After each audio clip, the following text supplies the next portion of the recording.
Good morning. It's Monday, October 21st, and I hope you had a tremendous weekend. I had a great weekend, went and hung out with some friends, got to chill out a little bit and just, kind of enjoy the outdoors, kind of enjoy fall and Halloween and all that stuff, so it was a pretty good time.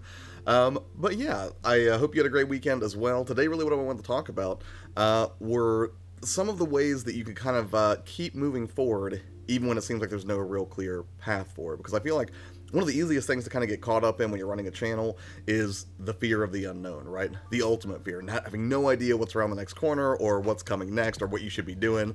And that's something that, I think really affects all of us. It's not just on YouTube either, right? This can, impact people in a variety of different pursuits. You just kind of get caught in your own head because you're, kind of not sure what's going to happen next. Or, the path forward is kind of hazy. It's not clear and you're not sure what the next step is to take. And, I'm a big advocate for, to keep moving even if you're not sure what that next step is, but even that sounds kind of weird and obtuse and kind of confusing, right? So today I just want to go over a few of the ways that I think you can keep moving forward when the path forward isn't especially clear. And I think one of the first things to remember is that, there is no pure and clear, perfectly cut path forward in anything, right? Especially on YouTube. There's no like sequence of events that you can perfectly lay out and be like, okay, I'm going to do this, then I'm going to do this, then I'm going to do this, and then eventually it's going to lead to some sort of success, or then I'll finally be happy with my work. Rather, there's only a clear path when you're looking backwards. Like in the moment, nobody in any field, not just YouTube, but like, if you're trying to be an actor or a writer or, pursue any number of other things, it's not always immediately clear what you should be working on. Let me get up with the chat here. Hello, Rob, Lily, Neo. Hello, Mom. Good morning. Let's see. Beck just came to say hi, but I'm extra tired today. Bye bye. If you're tired, go get some rest, Beck. I completely get that. So yeah, like, that's one of the things that I think is like this great fallacy of reasoning whenever you're trying to figure out, what it is that you're supposed to do next, is you have in your head this idea that, if I don't figure out the perfect sequence of events or the perfect, next steps that I'm supposed to take, then I'm somehow not going to do the right thing, and in turn you kind of turtle up, you become inert, stagnant, don't take any action at all.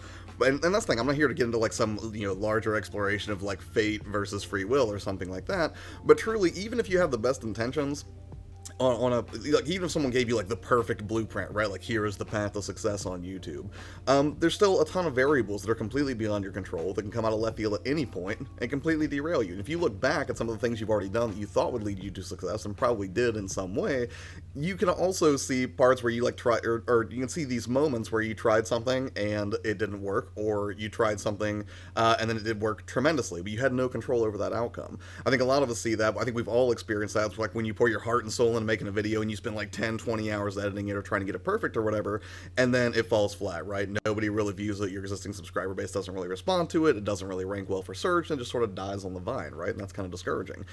And then on the flip side, you've had videos that you really didn't put a ton of time or effort into, and you just kind of put it out there because you wanted to make sure you had content on your channel, and then it blows up out of nowhere and gets views way outside the average for what you would typically upload. So in that regard, I would say, again, like, part of pushing forward when the path forward isn't clear is realizing that it doesn't truly exist, and even if it did, it wouldn't play out exactly the way that you would expect it to anyways in a lot of cases. Dad, hello. 8-Bit, good morning. Nia says, I think that's why I'm scared the more my channel succeeds, because I feel like even more it can affect it to break it. I'm not sure I'm following you there. Help me out, Neo. So that's one thing I think that is key to remember. First one, again, is just remember there really is no path, right? You only see it after you've sort of already walked it, which sounds really weird and esoteric, I'll grant you, but I mean, if you look back at, some of your past actions, you can probably see a little bit of that, manifested.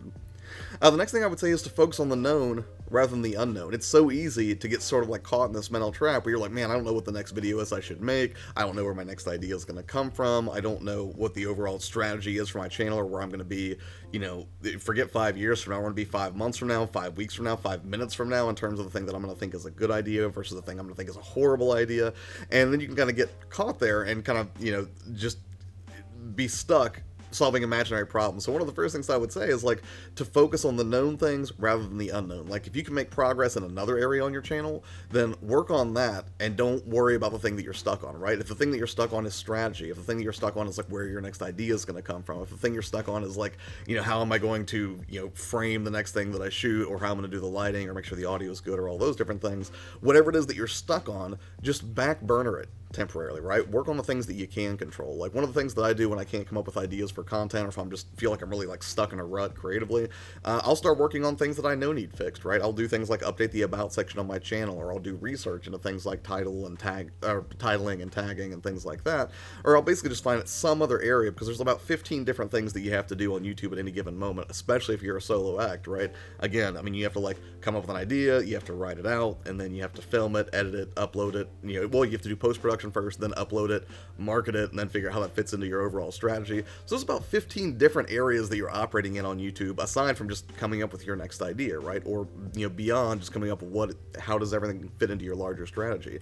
So if you're stuck on one of those things, focus on the problems that you can solve. Don't get so caught up in the thing that you're stressing about, or the thing where it's like, again, it's hazy, you can't really see the path forward for it, and just focus on the things that do make sense to you, right? Because even if you're not making progress in the area that you want to be at that moment, you can still make progress in another area, and for all you know, working through those other problems will lead you to a breakthrough, or just something randomly will pop into your head that kind of helps you with the thing that you're stuck on.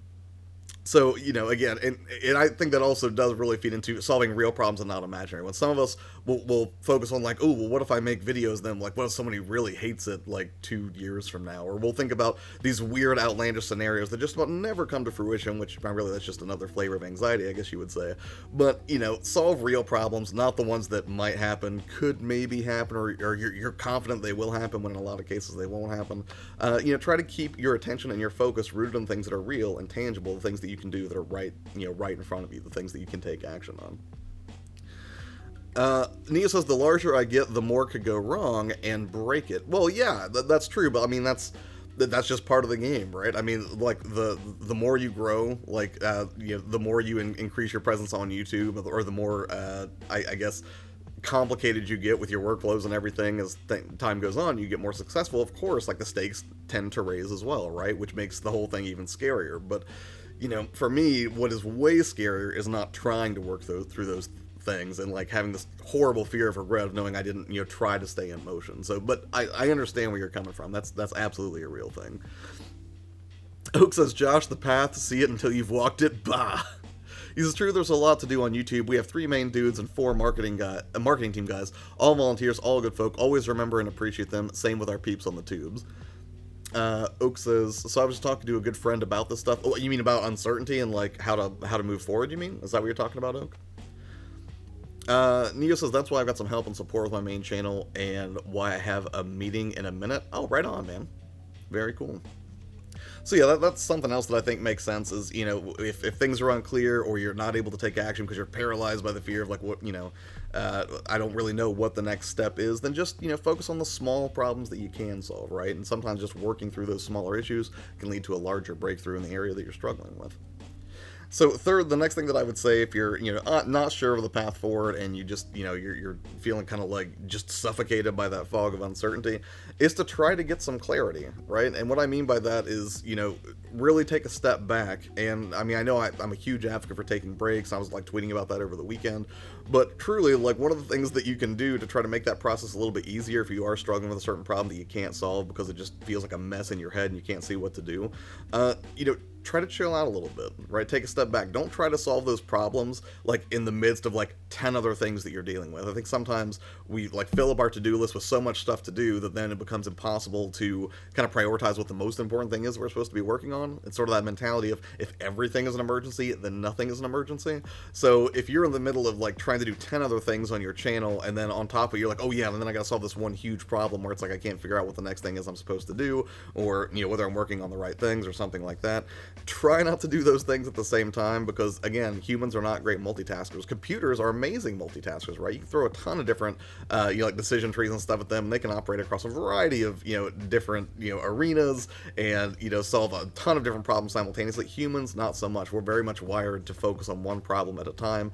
Problem is, a lot of us try to do too much at a time, right? We think that like, oh, we can knock that out while we're doing this other thing, but in truth, it's not really that you're doing 2 things at once. It's just that you're doing 2 things in a sort of, you know, lackluster kind of way, right? Neither of the tasks that you're trying to work on are getting your full attention. But the right choice is the best choice. But how would one determine the right choice? Shabunky boink. The crux of today's exploration. Nia says, so I love what you do, man, but I got this meeting. Have fun and stay safe, everyone. Take care, man. No worries. Good luck with your meeting. Oak says, it's about making making a real thought out choice that serves all parties of the situation. If I were alone, they would have no filter or overly filtered. Having the collaborative process early helps us. So we can divide and conquer or just get the job done. Yeah, and I think that's one of the chief advantages of working in a team. Personally, I've worked in teams before, and sometimes it works great, sometimes it's not so great. But I think one of the huge things that contributes to that working, if you work in like a team-based environment on YouTube, is if everybody sort of has the same goals or if everyone's motivation. If all those things are in alignment. Sometimes that's not the case. Like some individuals have just, they have different skill levels, they have different motivations, they have different visions for where things should go. So if you have people that are working in a team, and they all kind of are on the same page, as it were, I think that becomes exponentially easier. Says you still have a wrench on ours. I think so. She did. I don't remember. Okay. So next up, that I would say, aside from just getting some clarity and making sure that you're not trying to solve the problem that's vexing you while doing like 10 other things, is to actually look backwards, right? One of the things, like if you're pushing forward on a path and what's ahead of you isn't very clear, one of the things you can do is look backwards, right? Look at the things that you've already done well, or look at the things that have already been working for your channel, and see if you can continue to tap into that. One of the things that I found was that a lot of people liked the live streams I did on the channel, not necessarily because I'm an amazing gamer. You've all seen me play games. I'm not an amazing gamer, but one of the things that I do pretty well at is maintaining dialogue and talking with people and being sort of chatty on the channel. That sort of led me to kind of indulge this 90-day live streaming experiment to kind of see what it would be like, and it's been a lot of fun. Again, like it's very exciting for me to get up and kind of get started on something channel related before my day even gets started, and that's tremendous. But again, that was kind of the result of me myself kind of looking backwards. I still don't have a complete and full understanding of exactly what this channel evolves into, and that is sort of scary for me personally. But at the same time, I know that I'm very good at continuing to take action, even when I'm not sure what that next thing is going to be. But in the midst of that, when I was kind of trying to sort through things, I was like, well, what if you just cut out all the production stuff? What if you just got right to the meat and potatoes, so to speak, and just did a live stream where you talk about the things that you think are important, that you think will be beneficial to other creators, and just kind of serve that up on a regular basis with tremendous speed and kind of see what happens. Kind of a move fast and break things mentality, which I'll talk about that in another stream because I think that's a wonderful thing to adopt. But yeah, I mean, and some of the things that you can do is aside from just looking back at the things that have already worked, is sort of look backwards and kind of look for patterns in what brought you to where you are, right? You might have experienced on your channel or in something else that you're doing with your life, whether it was a hobby, whether that was your job, whether that was something else that you were just working really hard on. You may have found that you performed optimally at certain periods, or that maybe you didn't do so great during other periods in your life. It might be kind of cracking the code of your own productivity and looking backwards and realizing, like, oh yeah, you know what, I tend to come up with a lot more better ideas when it's 3 in the morning, which maybe not the best time to do work, certainly not for me, even though I love being a night owl. But I mean, if you're not sure what lies ahead, then look at the things that have worked when you look backwards, man. I mean, usually there's a lot of wisdom and information that you can glean just from looking at what's gotten you to the point where you are. So I think that's important too, is like, when the path forward is unclear, take a look backwards and kind of see what's already worked.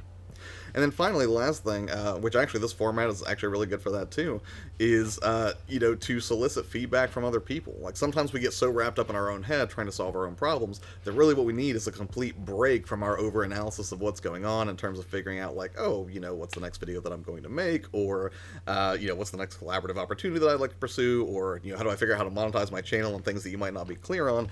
And really the best thing you can do is solicit feedback from somebody else, right? Talk to people who actually watch your content, talk to your peers who also are YouTubers themselves and kind of see what's been working for them or see what they think of what you put out there, and kind of get some outside perspective, because too often it becomes easy to just kind of get this tunnel vision approach to everything that you're doing, where you're like, okay, this is a problem that I have to solve, and we're so insistent on solving it ourselves that we completely block out the notion of working with somebody else to kind of work through things. And that's a real tragedy, not just because usually outside perspectives can give us insights that we wouldn't find on our own, but then also a lot of the people who care about you and care about what you do, whether that's friends, collaborators, other YouTubers, or the people who watch your content, they do care about you, and it's a good thing to give them the opportunity to help you out when you can't work through something yourself. So, aside from just, gaining extra insights from, whatever wisdom and knowledge they've had in their own life experiences, it's good just to let them help you out once in a while, right? There's nothing wrong with saying, hey, I'm a little stuck, can you help me out? And I think sometimes we're just too prideful, or we're just too, just insistent on solving something ourselves, that we are completely not open to the idea of leaning on somebody else. And I would advise not to do that, because there's nothing wrong with that. So that's kind of my shtick for this morning, is just kind of working through some of the different things. And that's the thing, because like I've had some issues with clarity on this channel. I still have issues. You know, I thought that I had some idea in my head of like, okay, I think the channel's going to look like this. But then, you know, as I started, you know, doing the live streams and some other things, I was like, maybe it doesn't have to be the end result that I thought it did. So now it's not that I have no future vision at all, or the things that I would like to see happen on the channel, but I'm starting to see now that, you know, some of the building blocks that get there do not look at all the way that I thought that they might. So, you know, that was kind of what drove this topic this morning, is, you know, me working through some of these issues myself and realizing that, oh, other people are probably having the same problem, where they also feel like, yeah, I'm excited about YouTube and I want to keep moving, I want to keep making content, but I'm not really sure what the next step is. And that's such a broad question. Like, you know, even, you know, these 5 things that I've kind of, you know, walked through here is like, you know, remembering there's no path and focusing on the things you can solve, getting clarity, looking backwards, and soliciting feedback. Like, those are sort of broad tactics, right? These are not very sharply focused tactics, but because it's such a, I mean, when you're talking about like the unknown, it's by its very nature this very not granular thing, right? It's so wide open, and it means something else to so many different people. So I tried to find, you know, some basic things I thought kind of had a universal applicability, I guess, to see if I could provide something helpful. But these are the ways that I've gone about. If you have any advice, if you've ever felt that way, you know, on your channel or otherwise, I would love to hear your thoughts on this. This is me soliciting feedback. See? Tips in action. CM, what's up, man? How you doing this morning? Oak says the world isn't perfect. The right choice isn't always the best choice, especially when the best choice is the best for the world. I truly believe the world is only 14% evil, like most people. I think that's a pretty generous ratio. I hope you're right. Shaboink Boink says 2 roads diverge into yellow wood, and sorry I could not travel both. And be one traveler, long I stood and looked down one as far as I could. I should know who wrote that, and yet I don't. Frost never says one path is better than the other, just that one was less traveled. Okay, Frost. I do remember that now. He's reminiscing about a point in his, or time in his life when he had to choose between a well or less traveled path, and in the end he states, he chose the path less traveled. It's all written past tense. Good insights. Something I probably would not have put together at face value reading that poem. Then again, I'm not really a, you know, literature scholar by any stretch of the imagination. Retro, what's up, man? How you doing this morning? Square One says, I finally found clarity for my channel. It's the best feeling ever. Over time, you'll figure it out, and it'll be a monumental monument for you, Josh. I had to create a new channel, but it was worth it. Right on. So, like, what was the inflection point for you? Like, at what point, or was there a certain point where you kind of felt like things were less clear, like, right before you made the decision to create a new channel? I would be curious to hear more about that journey, man. Rob says Robert Frost, Josh. Yeah, and that's something that I'd heard the poem before, but it also reminds me of, and it's weird. I think it's, who is it Maya Angelou? There's a Fig Trees poem, and it's so sad. I don't remember it because I read it myself, and I was like, oh yes, what a classic piece of literature. No, I know it because Aziz Ansari said it and mentioned it in one of the episodes of Master of None, where there's a poem where I think she's talking about basically fig trees and pointing out how each different individual fig that was on the branches represented a different path that, you know, she could take in life, right? Whether that's to be like a professor, or to be a famous poet, or to be a world traveler, or whatever it was. But basically that the more she sat and tried to decide which of them to pluck, that eventually they begin to rot and fall to the ground, which I think the main takeaway there is, at least to me, is that, you know, the longer that you kind of get paralyzed by picking the wrong thing, or the more time you spend, the more you see opportunities start to disappear as you refuse to, like, pick one path and kind of charge forward. Shaboinky Boink says, that's his past, but I take it as a teaching story. Well, I think you can learn from stories of the past, right? Welcome back, Lily. It's a poem. It's a narrative poem. The narrative serves each reader differently. Jakin says he took the path less traveled, and that made all the difference.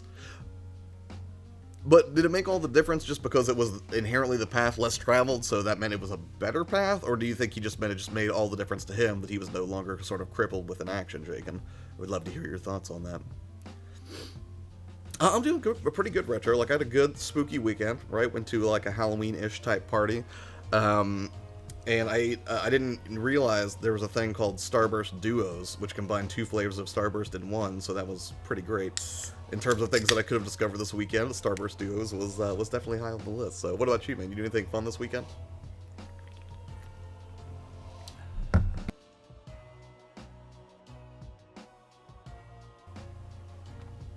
Hector...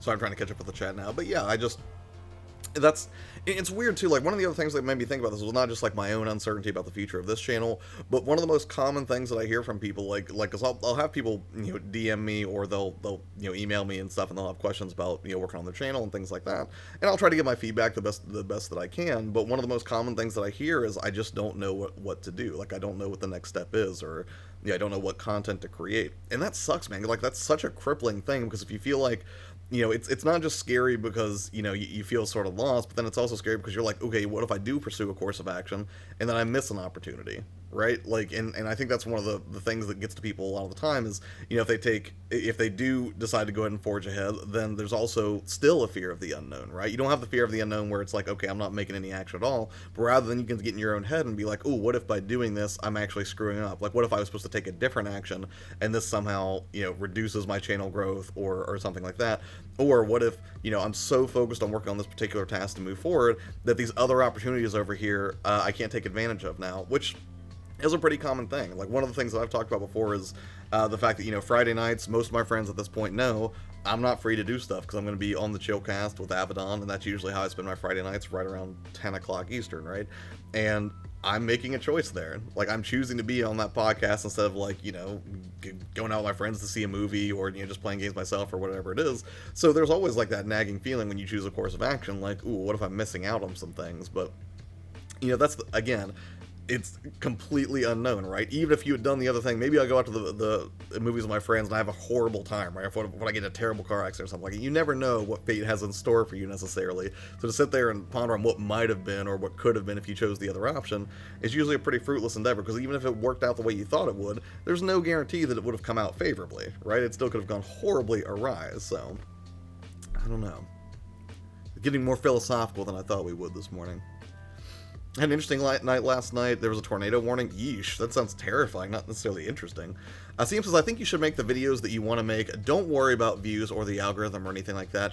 I think there's a lot of merit to that. But for me, it's not so much an extreme of one or the other, because I've heard both views in incredible extremes from certain creators. Some people say, like, I make whatever I want, and then other people just have to deal with that, and that's all I care about is what I want to make. And then I've seen people who are like, I only want to serve an audience, which that can be kind of draining in and of itself, because if your audience wants something that you're not passionate about, then it becomes very hard to keep that up, right? Unless the only thing that brings you joy is the end result, which, again, I think is a terrible position to be in. But I think the answer is somewhere in the middle, right? Like, for instance, making content on this channel, I like putting out helpful stuff. Like, I personally enjoy creating content like this or talking about it. So it's a very easy thing for me to continue. Not that I don't have my struggles some days, and I have trouble coming up with ideas as well, but ultimately, if I knew that the only thing I was ever doing was just making stuff for the audience, I would burn out super fast. And if I knew that the only thing I was ever doing was making things for myself, then I feel like I probably would not have the ability to grow, at the rate that I would be comfortable with. I'm a big advocate for patience, and I'm sure that, even though I'm on I drive towards the goal of being a full-time YouTuber, I know it's going to take some time, right? I'm not expecting that to happen, like, next month or even next year or anything. It's probably going to take a number of years of hard work, screw-ups, minor successes, major successes before something like that can come to fruition. But, again, it's all about as long as I can keep moving. If I, despair and I'm like, oh, I just can't figure it out, or I don't have 1 million subscribers now, it's time for me to just eat Doritos all day and play The Witcher 3, which is tremendous and more tempting than you'd think. That would not be a good spot to be in. Good morning, Brian. How are you today? I think it made all the difference because everyone's journey is unique to themselves, and it behooves one to recognize that the best path is your own. Good point. That's one of the things that always bugs me, is like, I've had people make offers to me before for, like, a collaboration or to make a video or something like that, and then if I decline it, I've had people legitimately tell me like, oh, well, I just hope you're missing a major opportunity. But and it's weird because I feel like this is my favorite line of dialogue I've found on The Witcher so far, and I just found it yesterday. That's what got me thinking about this. It's not a major spoiler, but there's a part where Geralt meets a character, and he's talking with a character named Kara, and she says, there are two types of men in this world. There are those who see an opportunity and pounce on it, and then there are those who forge their own opportunities, and she always saw Geralt as the latter. And I think that's a good mentality to have, right? And I think it's one of the ways you can combat the thought process of, ooh, if I take this action, am I missing out on an opportunity somewhere else? Don't worry about missing an opportunity somewhere else, because you can just make your own opportunities later, and I think that's a very healthy mentality to cultivate. Square One says, my channel is a very competitive market on YouTube, trophy/achievement guides. Other channels get games early, so speed is how they monetize their work. I finally realized I couldn't compete. Yeah, that's a tough spot to be in, man. Like, that's one of the reasons that I personally wouldn't do a review channel, because if I could do it in some magnificently unique way that was bringing people value, like AVGN or something like that, I might consider it. But man, if you're trying to compete just raw on the format for, like you said, like achievement or trophy hunting or reviews or basically these really established formats, that's a really hard arena to win out in unless you have something really unique to offer. Because I mean, all of the other major news outlets or larger YouTubers that get review codes in advance for certain games, like it's if all you're doing is just like a straight up like, here's my review of Death Stranding, there's gonna be about 1 billion reviews that are gonna come out way before you get the chance to. So unless you have something really unique to bring to the table, like that stuff. Although I will say, like, to your point about that being a hard arena to compete in, I always thought you did a really good job, because again, I think you have some of the best like on-screen graphics and presentation I've seen on any channel. But yeah, I can definitely see how the sheer volume of competition in that arena would be a discouraging thing. CM says, I also try to make diverse content like pickups, Goodwill, opening a bag of toys I got from Goodwill, console teardowns, etc. But all those things are videos I want to make, and I bet it's extremely fulfilling to work on them. I will be indulging a similar experiment. CM. Shaboink Boink says, I see it more as walking down your own path instead of just following the path others expect you to take, living your life the way you wish to.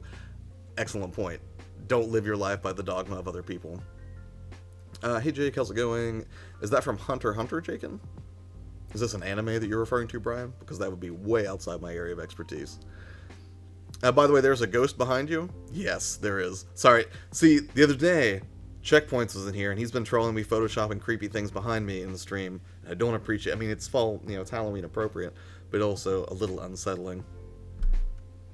I always think about how the guys will respond, but serving an audience of 3 is easier than 100. Right, and that's one of the things, like, I think people really underestimate about being a smaller channel versus a larger channel, right? If you're going to use, like, subscriber count or audience size as the objective measure of, what makes a small channel versus a larger channel, small channels can be nimble. If you're a small creator, you have a lot of flexibility, right? You don't have nearly as many eyes on your content, and in turn, you don't have nearly the expectations to adhere to as somebody who has 1 million engaged followers that are checking out their content every day, right? They tend to keep coming back, and they tend to stay glued to a particular creator or a particular type of content because it resonates with them and they love it. So if you decide to, shift your content strategy or do something completely different, and you're playing at that level, the stakes are so much higher, right? I mean, you have, if you lose 10% of your audience, you lose 100,000 people. Whereas if I'm, a smaller creator, and I have an audience of 100, and you lose 10%, you lose like 10 viewers, right?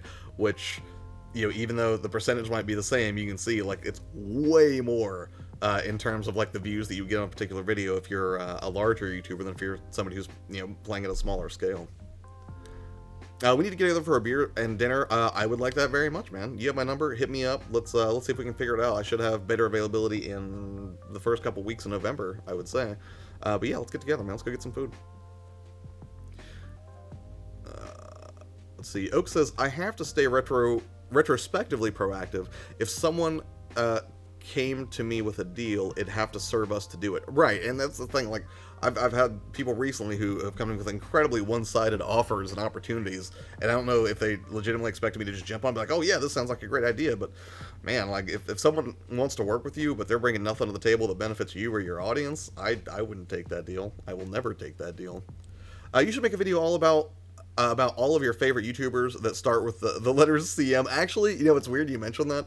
I have considered doing that in a way of like breaking down like some of the different niches in the gaming YouTube sphere, I guess, and going through some of my favorite creators. But I was gonna do it on a live stream, but I was like, I'm not gonna be able to showcase these people in the best way and make the points that I want to make in the live format. Like, I probably could, but I would want to jump to specific examples of them doing the things that I'm talking about in their videos. And it would be very difficult in the live format to jump exactly to those points, because I would basically have to open like a browser window and open a bunch of tabs, and then have it pause the exact moments I'm referring to and make sure my delivery live completely matches up with the timestamp for what I would reference. So whenever pre-produced videos come back, that's likely to be a video that will manifest, and I will start with my favorite YouTubers to start with CM. Lily says, here's a helpful video idea: how to survive college and going off on your own.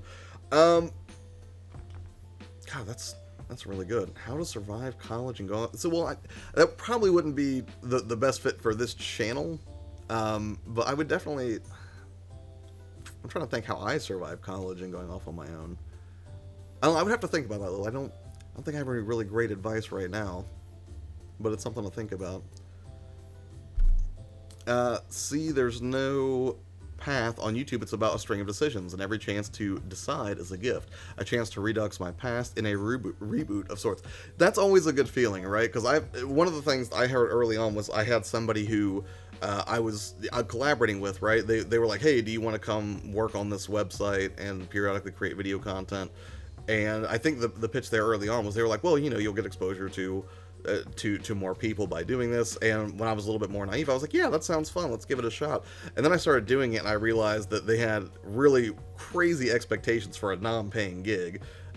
And then when something else like that, well, the whole thing was a huge cluster. Like the site itself and the channel just completely collapsed. Those guys didn't know what they were doing. It could not have gone worse. But then later on, having seen some of the red flags in the midst of that process, or well, you could say it's a perceived failure on my part, right? Like I had a choice where I could have continued to spend that time working exclusively on my own content, and then I made the choice to work on this other site's content. And you could make the argument it was the wrong choice because that site would go on to collapse and was really run by some shady people. But ultimately, you live and learn, right? Now, like, I actually had offers since then for a very similar type of setup, and I was like, no thanks, I appreciate it, but I'm good on my own. Oh, hey, Josh, I'm going to do game reviews. What kind of game reviews are you going to do, just out of curiosity? Josh knows what's fun. Do I know what's funny? Sometimes. Not all the time. All those videos are CM retro styled, and they are all fun. I enjoyed them. Wait, did I miss something he said? Oh, no, I already did see that. I got an alpha code for MLB The Show, and the unfortunate thing was I couldn't share it as it was one of those non-public... I hate when that happens, Rob. It does happen on occasion. Like a certain game is where it's just like you can't stream or it just instantly gets banned worldwide. That happened to me with Kingdom Hearts 3, but that's the thing. I don't really stream with the intention of like them being ongoing like AdSense moneymakers for me. For me, the primary draw of streaming is exactly this, right? A chance to just like talk with people directly and get their perspectives. But yeah, I have gone through that. It's not fun. And who was it? Captain Retro at one point, he streamed a game that he had bought legitimately at a store that was selling it that didn't break street date, and then he caught a streaming ban, I think, for 90 days, even though he was completely legit. Everything was on the up and up. He just happened to be one of the first people to get out there streaming it, and that's a horrible feeling and terrifying. And you guys get to share our guilty pleasure of a self-made TV... Wait, let me back up. To be clear, our audience is the three of us first, and you guys get to share our guilty pleasure of a self-made TV show about our formative years of when we're all old and broke. I would be curious to see how games factor into that. Square says, I decided to go with 100% trophy achievement guides with commentary, which most other channels won't create simply because it takes so much time. That makes my new channel more unique. So really the hook there for the new channel is just the fact that you provide ongoing commentary as you actually perform the achievements or unlock those trophies in real time. Shaboink Boink says you could have still pre-recorded your content from MLB The Show, then released the video as soon as the game is released. Good point. There are ways around that. Wizard, what's up, man? How you doing? Good morning, everyone. Good morning, Josh. Happy Monday. Happy Monday indeed. I think it's going to be a good one. I'm feeling good about it. I'm setting up people to be in the next season of TTG, and I have to always push those things. No expectations, easygoing. The film stuff is important, but it's not going to usurp your comfort. Fair enough. Super Demon, you cheat. Let's just stick with Super Demon. I don't want to butcher your last name, but hello, how are you doing? To get the show made. Let's see. Rom says, I had a pre-order and their rules said no alpha content was allowed to be shared. I could share that, and I participated. Oh, okay, I gotcha. Quicksand, what's up, man? How you doing this morning? Appreciate you stopping by. Hope your Monday's off to a good start. Okay, the game review. Okay, so that show's gonna be separate from the game reviews that you were referencing. I will be curious. I mean, I've been so tied up lately. I need to get better about checking out some other videos right now. I'm glad to hear you're good, Super Demon. Square One says, yes, plus I cover the entire game so all trophies are in context. Basically, players complete the steps in the guide with me, so it feels like we're playing the game together. Right on. So is that something? So are you doing brand new releases then, or are you just covering the games that you feel like playing, or that your audience has kind of said like, hey, like why don't you do a guide on this? I would be curious how you decide which one to cover. Oaks has got to dip y'all. Gotta start the day. Right on, man. I will be doing the same thing very shortly. Appreciate you hanging out as always. Have a good one, man. I'm glad to hear it's all good, Quick Sam. That is excellent. Yeah, one of the things, speaking of hazy, I'm still trying to figure out some of the streams I'm going to do this week, because I like doing like the Wednesday sort of community discussion videos, where it's more based not necessarily on like a series of tips or strategy or things that I think are helpful up front, but rather the whole thing is just sort of us talking about, something that we all deal with as creators. But I still have to figure out something good for Wednesday. I think I've got Tuesday and Thursday sorted out, and Friday, it's going to be at least a little bit of Modern Warfare content, I'm sure. How do people get embargoes, though? What do you mean? You mean like why are games embargoed? I am always hesitant when it comes to review embargoes, because for me, I feel like that's a huge red flag for whether or not a game is going to be a quality title. Because I feel like game publishers who know they've got a hit on their hands, they don't worry about embargoes. They ship it out. Like, there may be one, but the embargo isn't going to be like after the game goes on sale.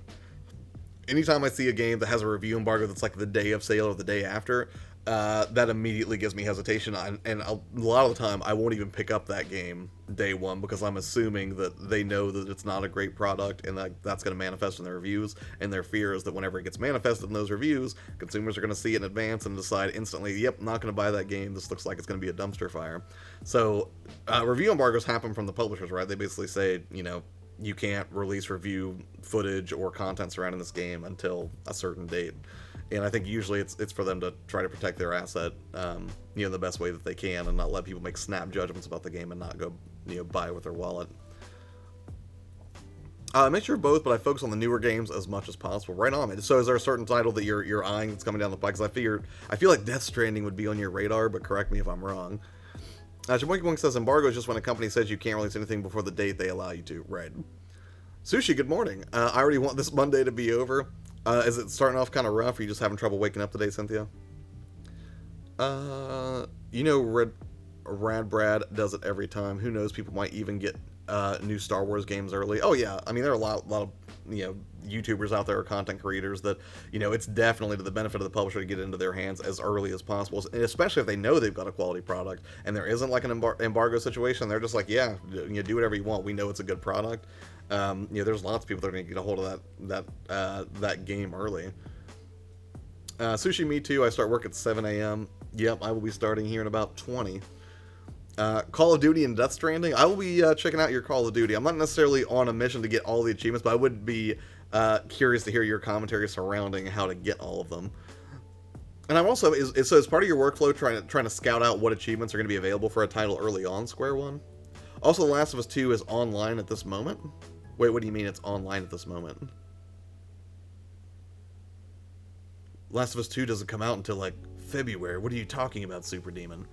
Oaksy does snap judgments? You mean Thanos judgment? Exactly. Well played. I can appreciate that kind of pun game.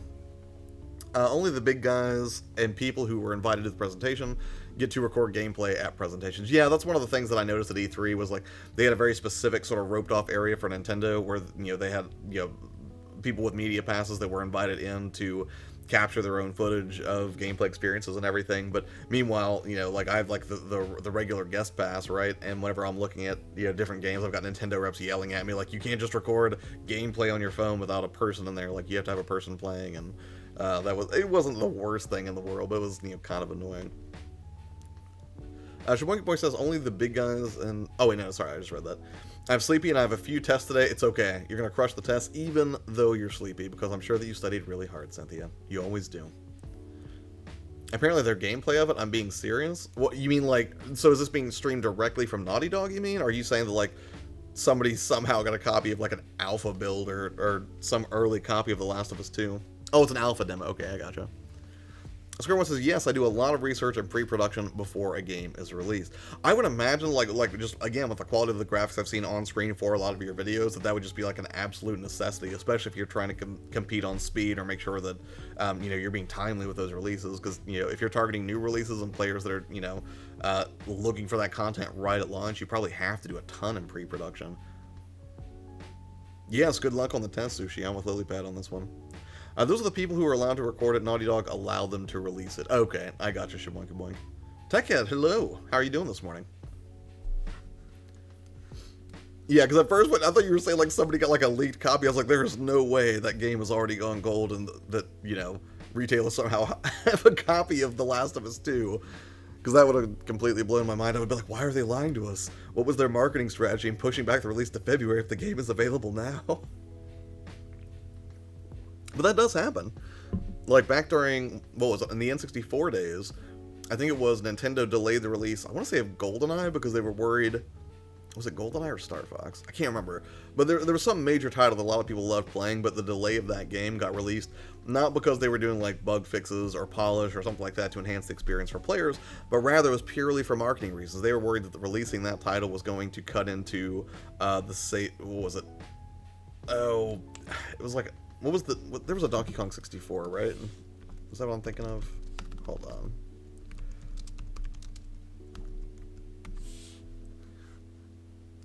Yeah, because they were worried that it was going to cut into Donkey Kong 64 sales, as I recall. I would like to look that story up again and get the pure details, but I always thought that was interesting because, you know, a lot of time when people are like, hey, how do you feel about this game being delayed? I'm like, it's super awesome. I hope they delay a game, you know, for years if it's going to mean a better experience for the players, but then sometimes, you know, companies will opt just to push back a game's release date because they don't want to compete with somebody else in the marketplace, right? Because maybe, you know, another publisher's releasing a game, they think that's going to eat into their sales if consumers are faced with a choice between buying game A or game B, or then sometimes they'll push back a release because they're worried it's going to cannibalize another release that they're doing at the time that may be of a completely disparate genre.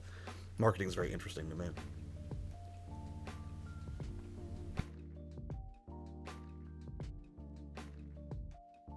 Usually it's specifics like the first hour or certain missions, etc. It kind of makes it like, do you still want to buy it? Absolutely.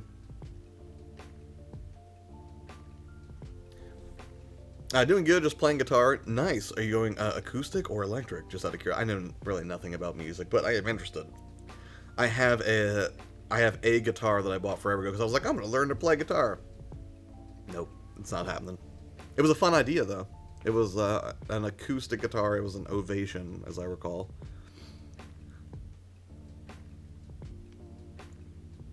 Thank you, Lily, and thanks, Josh, for believing in me more than I believe myself. We all believe in you in a tremendous way, Sushi. You're utterly brilliant, and you're going to completely dominate these tests today. Of that, I have no doubt. Liz says, I have the same problem. Trust yourself. I know it's hard to do, but I believe you can do it. That is so saccharine sweet. I love it, Lily. Games Radar has hands-on review. I'll be looking that up in a little bit for sure. You've got the Sushi. Are you still associated with Nerdco? I know Muzz still speaks about it often on his channel. I was curious of your involvement with these days. Only in as much as I'm friends with Muzz and I'm friends with Sleazy. Like Nerdco, like Sleazy. I don't think Nerdco even really has a podcast the way it used to. Now I think it's just the Sleazy podcast, which I've only listened to once or twice, if I'm being honest. And I should probably be more supportive of my friend, but you know, everyone stays busy. But no, I'm still friends with Sleazy and Muzz. You know, I hang out with those guys whenever I have occasion to do so. Last time was, I think it was at Muzz's birthday party this past summer, and then I went and hung out with him once at the mall, I think. Super Demon says, wait, what about hands-on review before it comes out? You mean like a preview? Josh, you still need Toki? I do. I went to a couple GameStops, but it's totally gone here, man. IGN has everything. You got the Sushi. Kieran says, you're a nice dude. Have a brilliant life. Wait, was that for me? If so, thank you so much. I hope you have a brilliant life as well. What brought you to the channel this morning? I'm very curious, Kieran, if I'm saying that correctly. 'Tis an electric guitar. Very nice. Are you playing something of your own creation, or are you, playing some other well-known song that you're practicing on, maybe? You can tell I know nothing about music. I'm like, so are you hitting the strings with that pick thing? Is that what's happening right now? That's not an area of expertise for me, Tech. Hands-on preview, I think that happens just like at media events like anything, right? Like, I think like with The Verge, for example, they got a hands-on preview time for the Switch Lite before it dropped because Nintendo had like that event in New York. But I think there was probably an embargo on that too, right? I don't think they were allowed to review the Lite until release day or just before it, which is weird. Like I feel like a lot of times like hands-on previews and like are trying so hard to be reviews. Like really, I feel like the only difference sometimes is just that P that switches it from a preview to a review, right? In a lot of cases, a lot of the same stuff gets talked about, and I almost feel like some of these like media outlets or personalities are almost trying to tell you like that their hands-on preview basically is a review based on what they've seen so far. I don't know. Maybe that's just me being conspiracy theorist and overreaching. I got you if you want it. Yeah, that would be great, man. I can cash you or hit you through PayPal, man. If you found a copy, that would be super duper. Indeed, one of my own I'm trying to make. It's going relatively okay. Well, that's good, man. Now, do you when you? Well, I don't know how you write guitar. It's tabs, right? Like the closest I have to musical experience is I played piano for about 11 years when I was a kid. And then I got away from it. But I could never really learn to read music. Like, I could technically read it, but not in real time. I would just memorize the songs and play them back, and I would get yelled at by a bunch of persnickety teachers. They were probably right, though. I probably would have been a much better student if I'd taken the time to read music in real time the way they were trying to teach me. Wait, you don't get music? Josh, is mayonnaise an instrument? Somebody somewhere has made mayonnaise an instrument. I guarantee it. Yeah, gaming expos would be a good place for it too, Super Demon. Honestly, if I had a game company, I would ignore a place like IGN, Kotaku, etc. I would most likely send review copies to medium and large YouTube reviewers. I think you get more bang for the buck there, right? I mean, honestly, like I think it depends too. Like if you're a small indie developer, I think it's harder to catch the attention of larger media publications because they've already got to kind of cover all these AAA titles are getting released, right?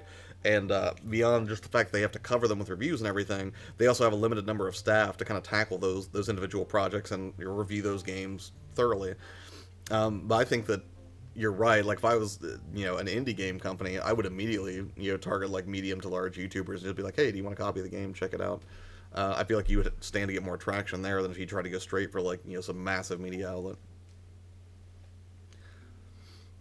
Trying to learn a few though. Right on, Tech. SpongeBob reference. I've barely watched any SpongeBob. I don't hate it.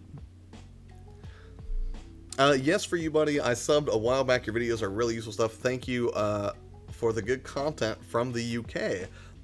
I have a few viewers from the UK. So right now, for you then, what time is it where you are, Kieran? Is it about, if I can do my math, you're about 3 p.m. in the afternoon? Is that right? I haven't written down any of... I'm used to have just play it a bunch till it sticks. That's the way I was with piano. Super Demon says, wait, Mayo an instrument? Wait, what? You have to understand, Cynthia has some very particular views when it comes to mayonnaise as a musical instrument. Oh, I don't doubt somebody actually did try to make music from it, Tech. Yes, Tech is a fellow Brit. I mean, not to me. I'm clearly not British. I'm, very much just your standard American, I guess. Make some vids of you playing Tech Head. 1:49 here in the afternoon. I was close, kinda. Not super close, but I do what I can. Your English too is 1:49. There's so many people from the UK. It's tremendous. Sight reading is one of my strong suits on the violin. Yeah, I could never sight read, or maybe it's just I just didn't have the discipline to focus, and it was just boring to me. I was like, if I can play the song, that should be all that matters. But my teachers were very much not of that opinion, and they were probably right. But I was, and continue to be in some ways, still very rebellious. Good morning, Tribal Wolf. How are you? I did a take on guitar, just haven't uploaded it. Why haven't you uploaded it yet? Just out of curiosity, Tech. Just haven't done it yet, or something else holding you back? It's 10:50 where you are right now, PM, Shaboinky Boink? What part of the world are you in? Are you in Australia? Because that's about, 13, 14 hours ahead? It seems right. But I'm not sure. Woke up 2 minutes ago. Well, I'm glad that I could be part of your morning routine, as the alarm finally...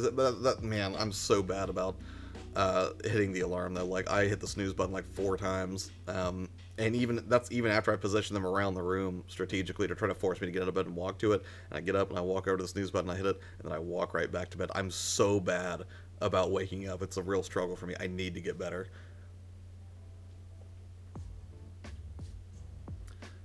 Just trying to perfect the song first. Oh, okay, I gotcha. Well, especially if it's an original creation, you want to put your best face forward, as it were. Oh, same time zone as Australia. Guam. Okay. Will Josh ever get over his rebellious phase? I don't know. I don't know. We will see.